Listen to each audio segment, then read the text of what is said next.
अस्सलाम वालेकुम व्यूअर्स, मैं हूं शानी जाट। अल्लाह ताला के फजलो करम से मैं ठीक हूं। उम्मीद है कि आप सब भी ठीक होंगे। तो चले आज का व्लॉग स्टार्ट करते हैं।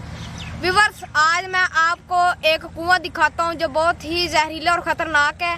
और व्यूअर, शाम को उधर चीज़ें भी आती हैं और मुझे व्यूअर बहुत डर लग रहा है। अभी मैं उसके पास खड़ा हूँ और व्यूअर आप बहुत ही ये वीरान जगह है। वैसे तो फसलें हैं, ये देख सकते हैं व्यूअर साहब, फसलें हैं। और इधर से व्यूअर शाम को तो बहुत ही डर लगता है और शाम के वक्त इधर से कोई गुजरता भी नहीं है। तो आए मैं आपको वो कुआं दिखाता हूँ। तो व्यूअर्स, अभी मैं वो कुएं के पास मौजूद हूँ जो बहुत ही खतरनाक है। और व्यूअर्स, हमें तो बहुत डर लग रहा है क्योंकि ये बहुत ही खतरनाक है और इतना गहरा भी नहीं है। और व्यूअर्स, ये किसी दौर में 12-13 साल पहले ये ट्यूबवेल होता था और आगे वो बना भी हुआ है जहाँ उसका पानी होता था व्यूअर, जहाँ पे उसका पानी गिरता था।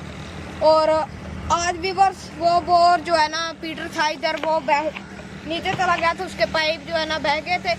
और इसी तरह व्यूअर्स हमने फिर उधर और कहीं लगाया पीटर। और व्यूअर्स, ये इधर बहुत खौफनाक जगह है, शाम को हम इधर आते भी नहीं हैं। और अभी आप ये देख रहे हैं क्योंकि ये इतना गहरा नहीं है और बाहर की चीज़ें भी इधर आती हैं। व्यूअर्स, हमें तो बहुत डर लगता है। और व्यूअर्स, ये मैंने आज आपको ये कुआं दिखाना था। और व्यूअर, ये था हमारा आज का व्लॉग। इंशाल्लाह मिलेगा अगले व्लॉग में। तो व्यूअर्स, अभी आप दे शानी जाट को इजाज़त। अपना बहुत सारा ख्याल रखिएगा, दुआओं में याद रखिएगा। और व्यूअर्स, हमारे चैनल को ज़्यादा से ज़्यादा सब्सक्राइब करें, लाइक करें, शेयर करें। इंशाल्लाह मिलेगा अगली वीडियो में। Bye viewers.